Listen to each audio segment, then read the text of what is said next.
What's up, everybody? My name is Jacob Hardison, and today we're going to talk about wheelbase tuning.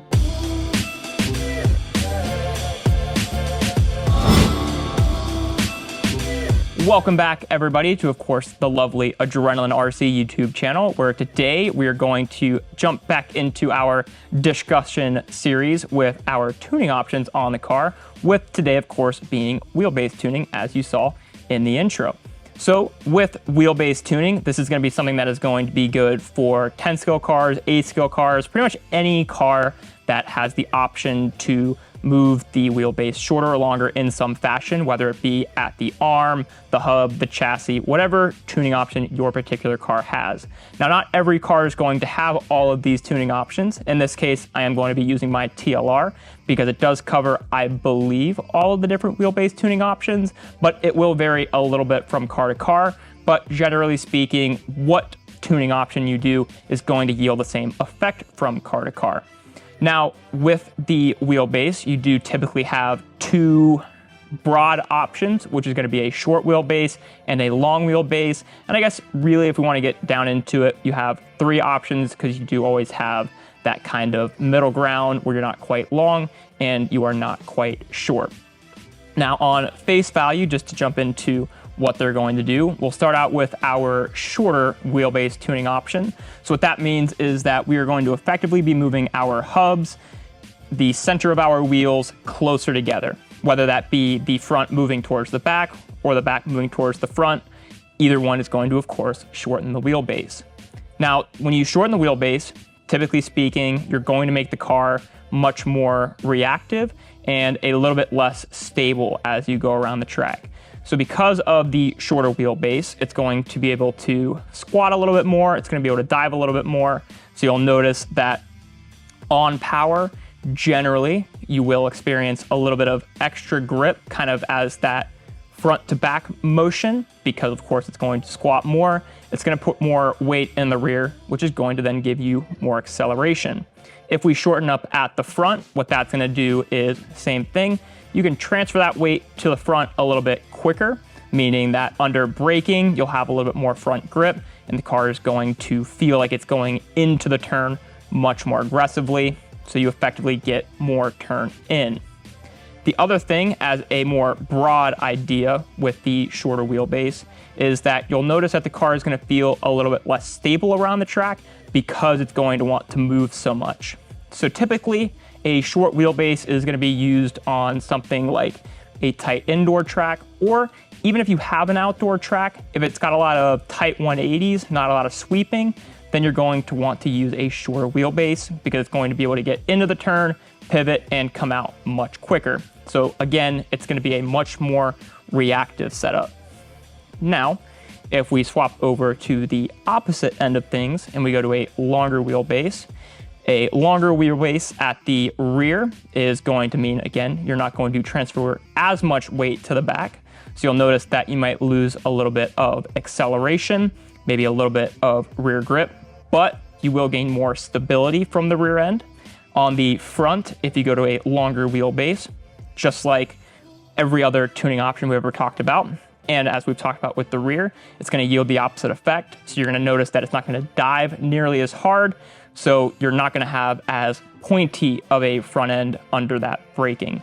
Now, as a general, just long setup, if you do have the chassis set up long, you're going to notice that it's going to be really stable in the sweeping turns. So this is going to be more of a larger 1/8 scale track, something like maybe LCRC or PNB. So it's going to be very stable in those large sweeping turns. And it's going to be a lot less reactive just in the tight 180s. Everything effectively is going to feel very slowed down. So it's going to be a much easier car to drive. The other thing that you're going to gain with the longer wheelbase, because you are gaining stability, is you are going to gain stability in the rough sections. So if you're on a really bumpy track, that longer wheelbase can help to stabilize everything. I might have to start a drinking game for the word stable. But it makes everything more stable. Take another shot. And it's going to make the car, again, feel a lot more comfortable, a lot more consistent around the track. But it can potentially slow down the lap time because the car isn't working as quick. So you'll have to find a little bit of balance depending on what track you're on, but typically speaking, small and tight is going to be a short wheelbase. Long and sweeping or big and sweeping is going to be a long wheelbase. That is going to be the easiest way to kind of decipher one or the other. Now, a lot of times when you do make these changes, you're not going to make the changes all the way around. So let's say you just felt like you had a little bit too much steering. Well, then you can go ahead and just move the front arm forward. Or if you feel like the car is squatting a bit too much, maybe it's a bit too reactive in the rear, then you can go ahead and just lengthen the rear arm or even move the rear hub around. So you don't have to make ginormous changes depending on what you're looking for. But like I said before, that's all going to be very conditional. It's going to be all very track to track. And then of course, to some extent, it will depend on what type of driver you are, whether you want a car that's more reactive or a car that's a little bit slower and more stable. And that just means that you got to go out to the track, do some practice days, kind of feel what works best for you, what works best for that track, take some notes, and then you have that information saved for whenever you go to a different track. So if you do come into a situation that maybe you're not as familiar with, you can reference your notes and then have a better opportunity to, as I always say, go faster around the track. Now that we know what our options are between the short wheelbase, long wheelbase, and what they do, I'm going to go ahead and swap the camera position now to the car on the underside. And I'm going to show the different options you have for lengthening and shortening your wheelbase.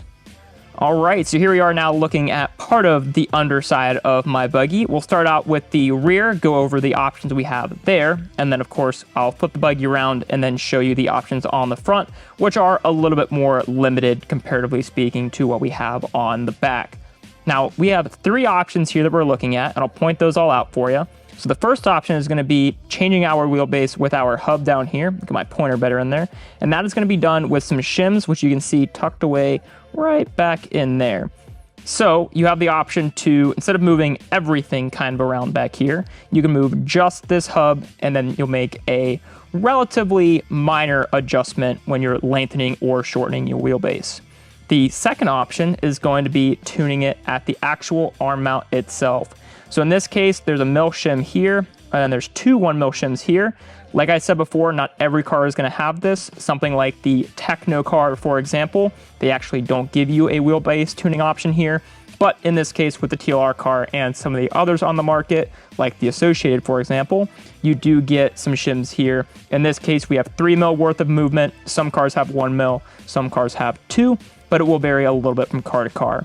This will be a slightly more aggressive change, comparatively speaking, because of course, as you move the arm, you're also going to be moving your suspension pivot point, and then you'll still be moving around the hub itself. So you'll be doing a little bit more movement. You'll change the angle of your dog bone. So it's definitely, like I said, a bit more aggressive of a change compared to your hub. So the hub will be the most minor of these. The arm will probably be right in the middle.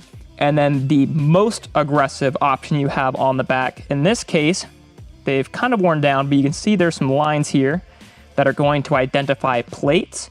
On this particular chassis, this is the adjustable chassis from TLR.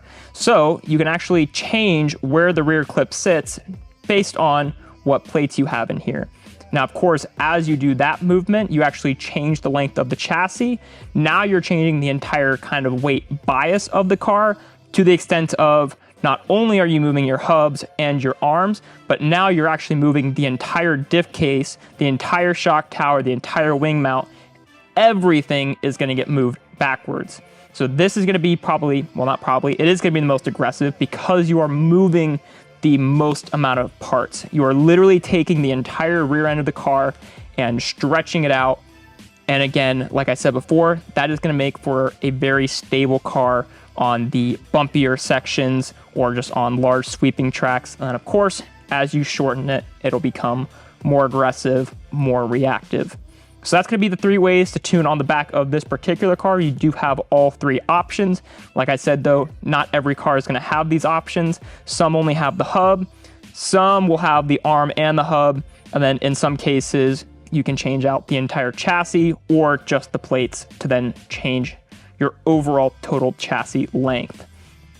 Now, if I flip this around here, we're going to hope this goes well. I think it will. On the front of our vehicle, in this particular case, we do have the option at the arm to move the wheelbase. So there's a 1mm shim that is tucked away right up front there. You probably can't see it because it is a little bit dark in there, but that is kind of like what I was saying before. You know, if you have a little bit too much steering, you can move this shim to the back, or vice versa. You can move the shim from the back to the front to then get that steering back. In this case, there is no option here. I don't think I know of many cars that have the option at the actual caster block to move forward and backwards, but the majority of cars will at the very least have a shim here, but again, not all of them will. So the front is definitely a little bit more, well, compared to the rear, it's a lot more limited on what options you have. But on some cars, you can still move the upper, or sorry, not the upper arm, you can still move the arm forward and backward. Flipping this back to the rear, we'll just go over one more time. In this case, and in the case of lots of cars, you do have the option to move the hubs. You have the option to move your arms. And then of course you have the option to lengthen or shorten your chassis. So those could be the different ways to change the wheelbase of your car. And then of course we started out with what each of those tuning options will do to the car. So with that being said, thank you for joining me today for this lovely video on the Adrenaline YouTube page. If you have any questions or any requests for future videos, definitely leave those down in the comment section below. And we'll see you guys next week for an all new video.